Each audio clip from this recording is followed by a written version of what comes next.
So let's get started. Good morning, everyone. Welcome to all our new and regular attendees to an Tabor Institute's webinar, Integrating Project Control and Risk Analysis. My name is Michael Tromper, and I'm one of the principals here at Tabor Institute and have been in the project risk analysis and software development for about 20 years. Before we start, I'd just like to go over what we call housekeeping, and it's basically going over how you might interact with us during the webinar. So you should see a pane up in the top right that opened up, and you can select the audio method. I always recommend using the computer mic and speakers. It tends to sound quality works better. We will be recording this webinar, and it should be up on our site within the next 72 hours, generally much quicker, but we will guarantee it will be up basically by Friday. So let's take a quick look at what we're going to be looking at today. If you had a chance to look at our video, this is really simple. We're just going to quickly go through and do an overview of the tracking views. This is less about theory or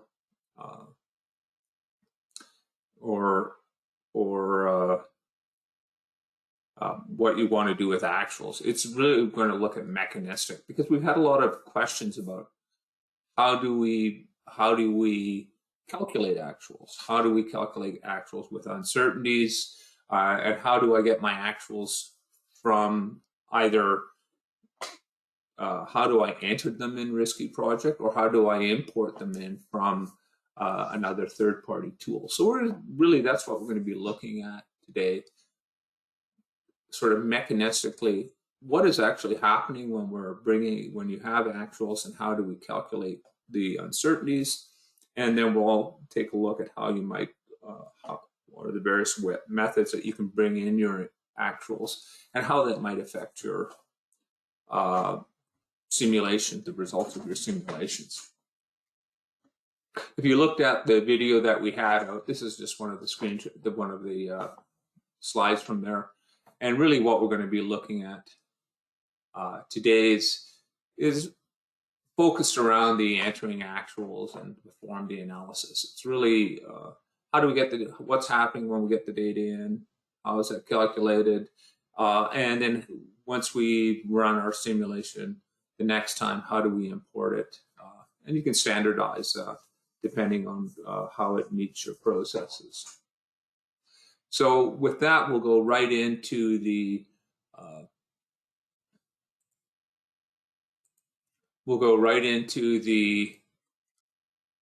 software, and we'll take a look at it.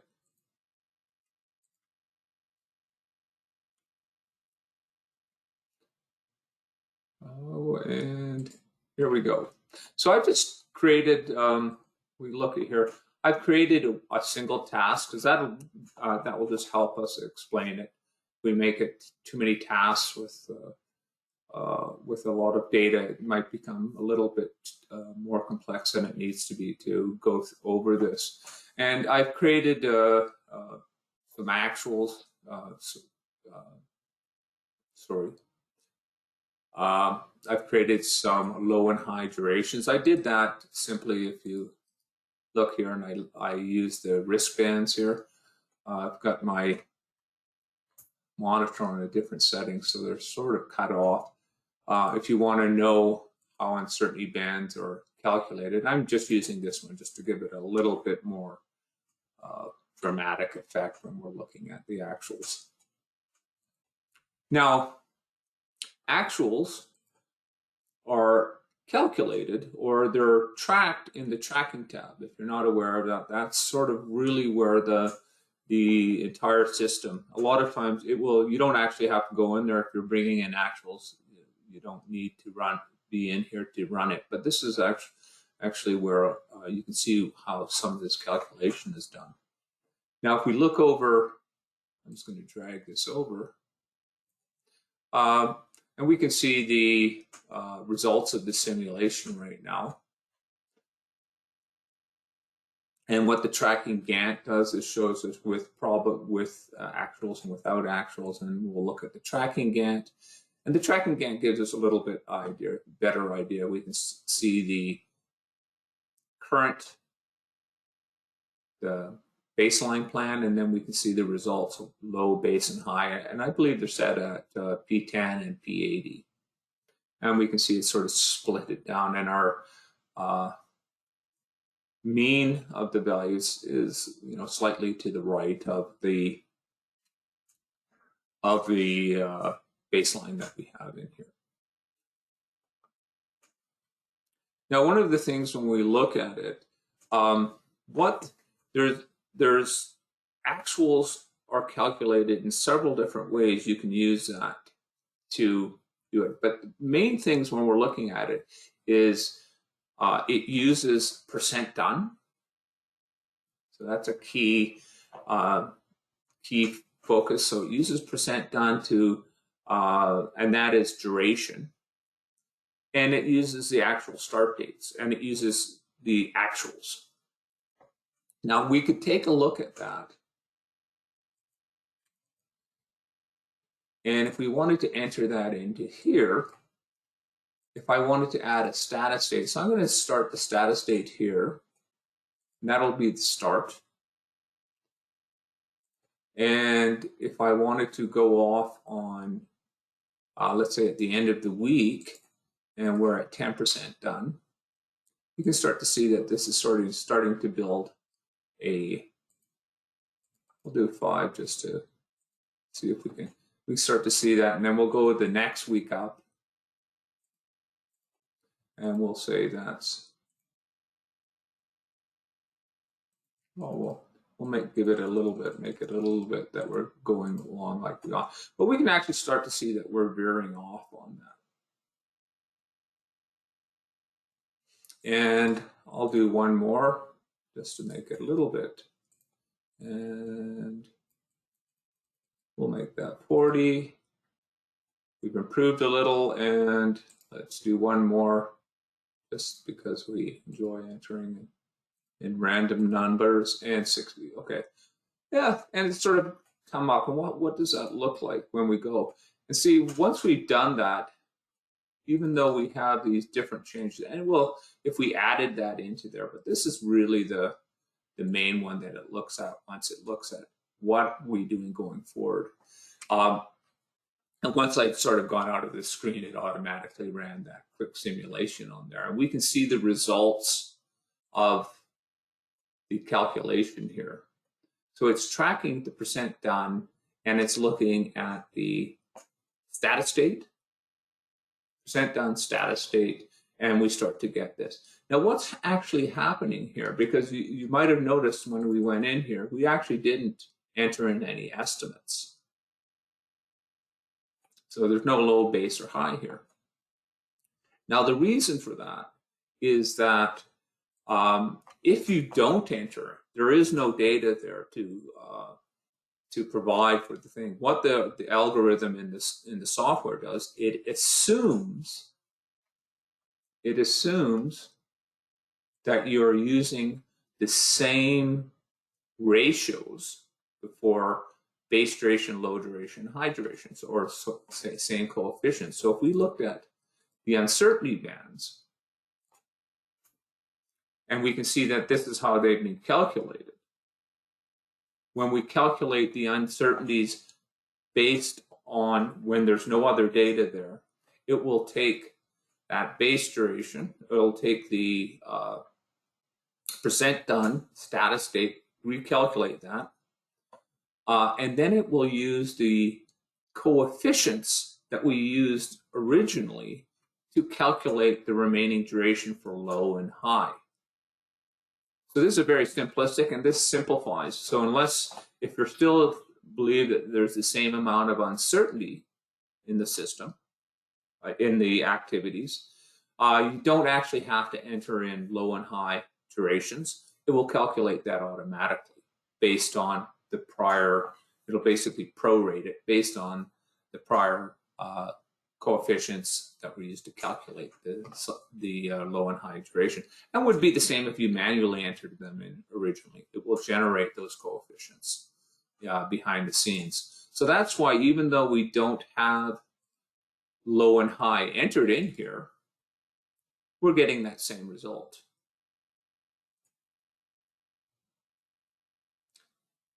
Now, if we looked at and we created a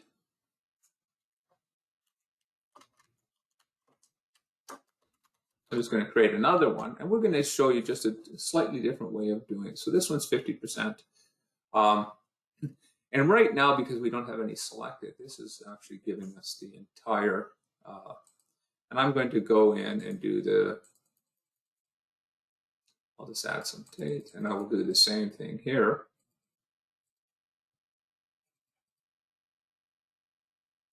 And we'll just give it a slightly different uncertainty on that tracking. But what I'm going to do here is that I'm going to do the same sort of thing. I'm going to give the status date about when it starts.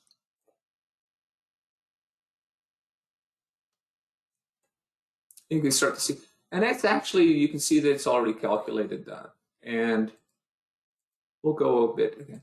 But what I'm going to do here, rather than as we did last time, we can actually go in and I can say, I can actually enter it in. Now this can be, again, this can be imported or it could be entered in directly into here.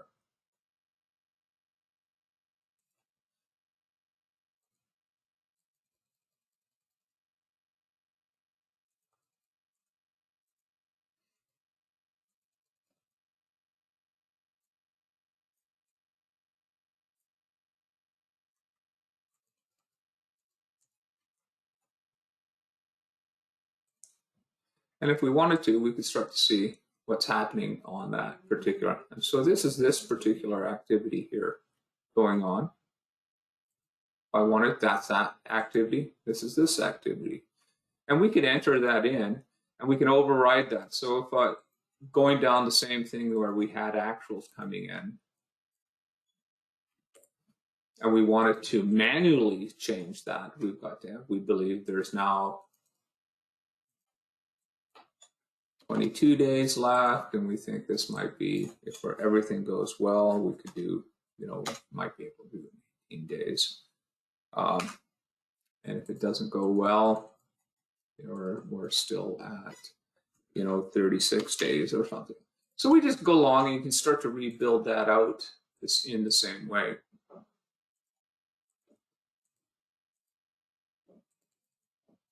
And we can build that out. So what I'm just trying to show here is that we have the ability to manually enter these in.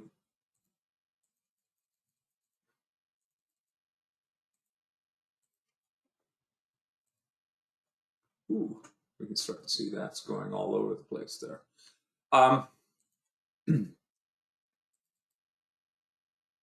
And if we wanted to, we can build it out. So if we look at the two different versions, we can see that A1, we can create, actuals can be added to the system. Again, it's based on status date and % done, and it will automatically calculate the uncertainties based on, by prorating the original uncertainties that you had that you've added for those activities. Or we can go in to the system and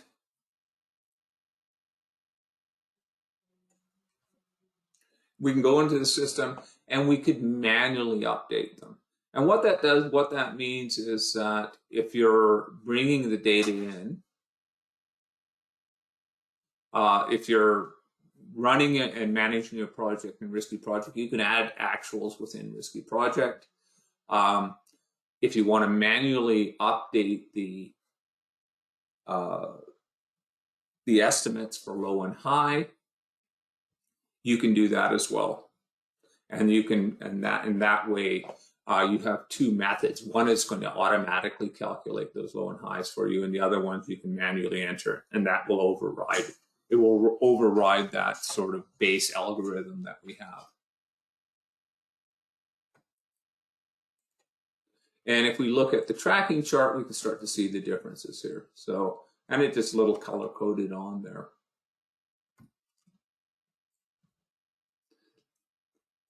And just gives us a percent complete and whatnot. So this just gives us two different views. So once you have actuals, what's this telling us is that it takes into account the activities are done. They're a straight line. So for our purposes, we don't really care. For our purposes, schedule risk analysis, cost risk analysis, however you're doing, we don't really care too much about this green line. We do because it affects it. But what we want to do is see, I guess not care about it, but we're not actually taking into account because this is not part of the simulation. Really, it gives us a starting point for the simulation to say, based on the actuals that we have, what does it mean with the risks going forward? And we can see here that we have, if this is P10, we have about a P10 chance of the deterministic baseline plan has about a P10 chance of making it, of being on time. Now, the next thing I'd like to look at is, if I can bring it up, is how we bring in that data. So if you do have actuals in your system, let's say in Microsoft Project, and it will happen if you have it in an XER file format as well. You can go into Microsoft, you can go in this and it will use the first method. If we go in and we have actuals and we have status state, you have a status state and a percent complete, you can bring it in, not update duration 1, duration 2, and it will calculate that for you. You can enter them, but if you're entering if you're using in Microsoft Project and you're entering in and this is really where we want to look at this, is if you're entering in your low and high durations, we need to map those. And there we go. Now, one of the things that we've added is we have a most likely, and the most likely, that means if we're going to shift it a bit, but we're not doing that on here. So this is one of the things that you might want to be aware of. So remaining duration. Now, this is a key little option here. So this is telling us where does the remaining duration, if we're bringing them in to track the actuals, where's the remaining duration for low and high estimates that you want on there. Now, you can what this is telling us is that during the original estimates, we entered in our low and high estimates, and we calculated them and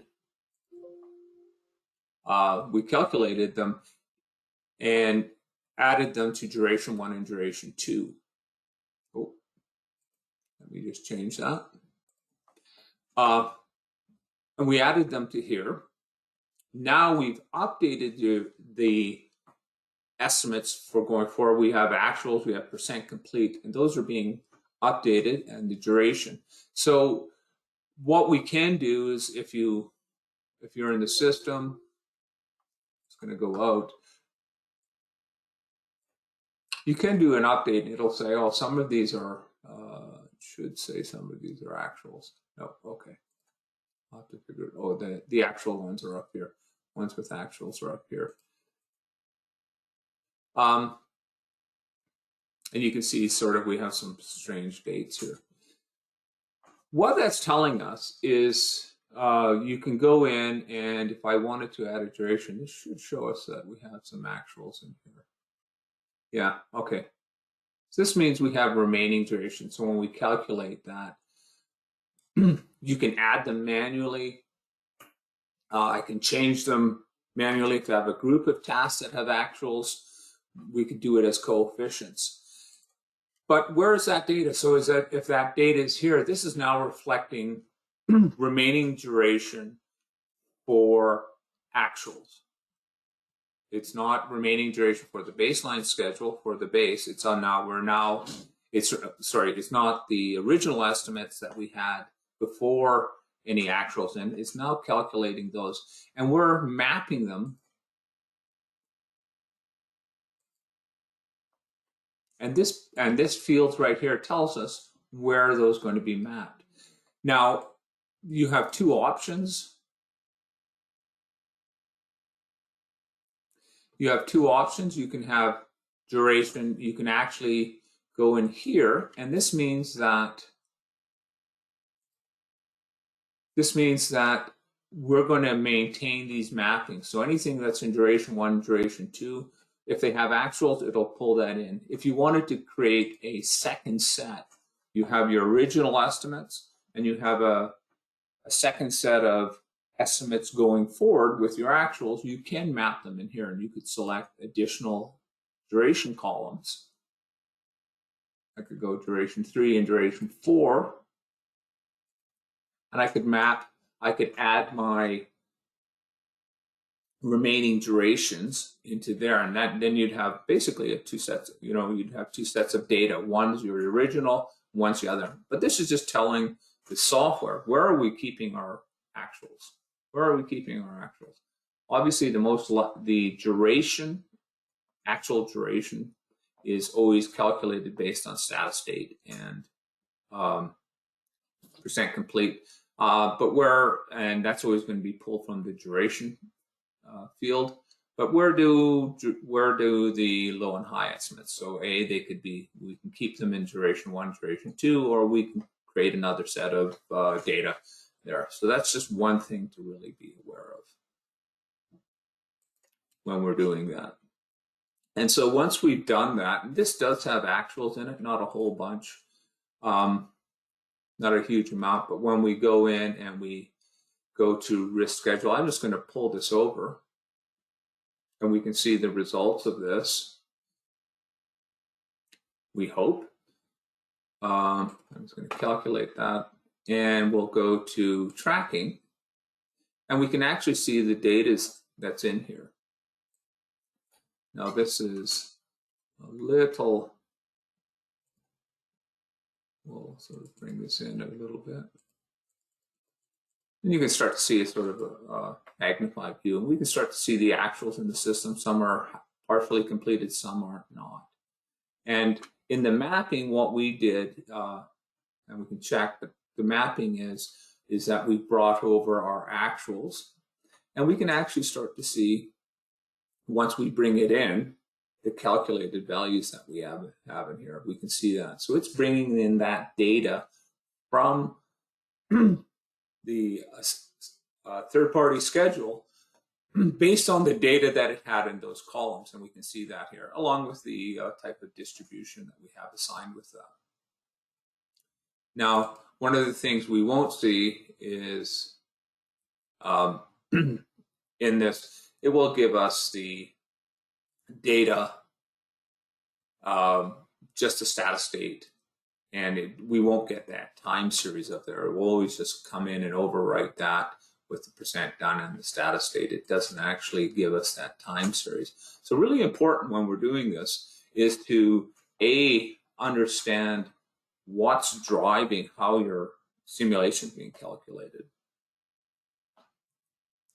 And when you have actuals, is it status state? Are you predefining the low and high estimates for the actuals?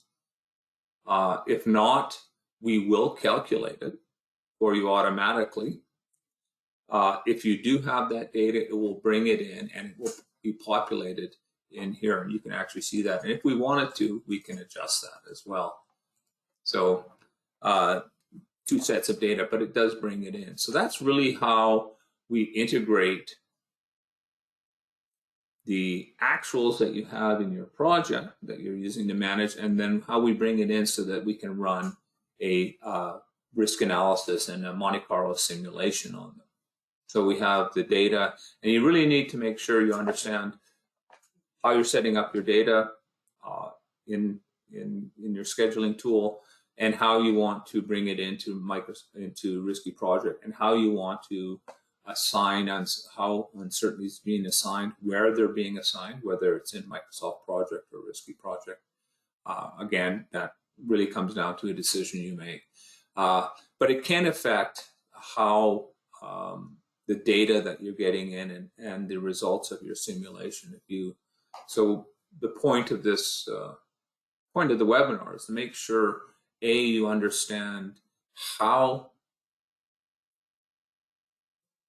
the Monte Carlo simulation is run and calculated based on actuals and the uncertainties, how those uncertainties are calculated or are entered into the system, and how you make sure that you have your scheduling engine and the data in your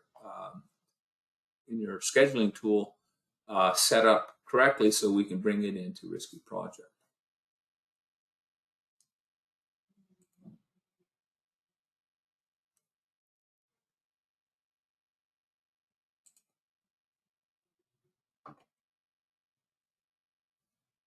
So with that, if we have any questions, if you want to use the chat window, we can answer them right now. Other than that, we're sort of at the end of the webinar. Again, it was nice. We're trying to do it short. We're really looking at the mechanistic ways of how uncertainties are calculated when we've actually have actual project performance, and how do we bring the data in, how is it, and the different ways that it can be calculated based on the data that you have. If we don't have any questions, it doesn't look like we have any questions right now. I'd like to thank everyone who signed in for the webinar. And if you have any questions, please feel free to contact me or at Tabor Institute, and I'd love to hear from you.